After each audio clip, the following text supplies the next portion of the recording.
美国都放弃核威慑战略了，怎么可能会为了台湾而战？美国在中国面前核力量可是绝对优势，但如果从常规武器装备方面来看，尤其是在台海周边来看，现在的美国那就毫无优势可言了。大家好，我是罗富强，欢迎来到富强观察室。本期我们聊的话题是防止核战争声明本是好事，胆战的却是台湾。也许各位看到这个话题，心里马上就想，全世界5个拥核国家发表这样的声明，对全世界都是好事一桩，怎么会让台湾当局感到胆寒呢？那就请你耐着性子往下听。缺个有用，核三军这个20年前美俄签署的协议，令人意外的又有了新的拓展。1月3日晚，中法俄英美5个核武器国家领导人发表关于防止核战争与避免军备竞赛的联合声明。这个消息非常突然，因为之前没有预热性的相关报道。核战争打不赢也打不得，写进了关于防止核战争与避免军备竞赛的联合声明中去了。凡是起草过重大公文的人都知道，这样一句话就是这个联合声明的基础理论，也就是关于核战争的共识，还是给核战争定性的问题。核战争打不赢也打不得。这里我特别提醒各位，这是中国提出来的观点，成为这个联合声明的基础理论，也就是基本认知。没错，核战争谁能打赢，怎么可以打得？就算是国土面积世界第4的美国，如果真的打起核战争，几十枚核导弹也能让美国毁灭。美国的导弹拦截能力再强，在中俄两国当今的导弹技术面前都是虚空的摆设。我们不妨设想一下，假设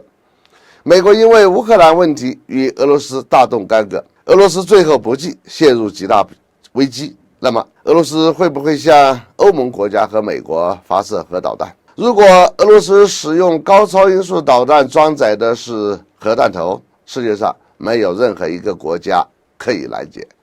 美国扛得住几枚核导弹打击？如果美国对俄罗斯发动核打击，那么是不是意味着世界核大战爆发？最终的结果是不是美俄两国都没有赢家？是不是中国说的那样，核战争打不赢也打不得？这个联合声明以防止核战争为核心内容。世界上这5个有核国家联合声明，核武器相互不瞄准对方和其他国家，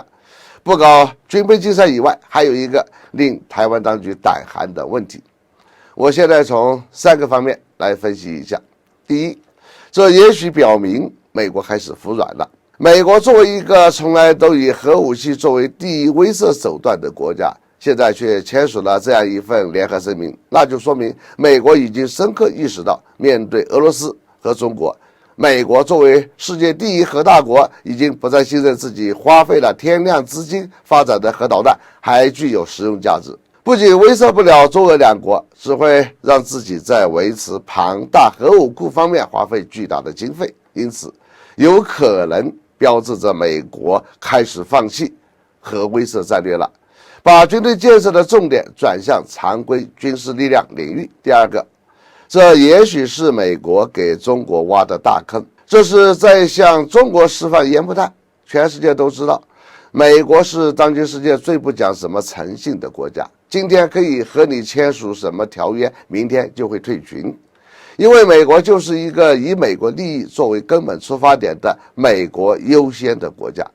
美国签署这一份联合声明，我们完全不能排除，这是因为美国看到了中国已经在开始增加核弹头的数量，更看到了中国高超音速导弹是美国根本无法对付的武器这一严峻现实，所以采用这一招来变相限制中国发展核武器，至少有可能会实现让中国放弃增加核弹头的计划。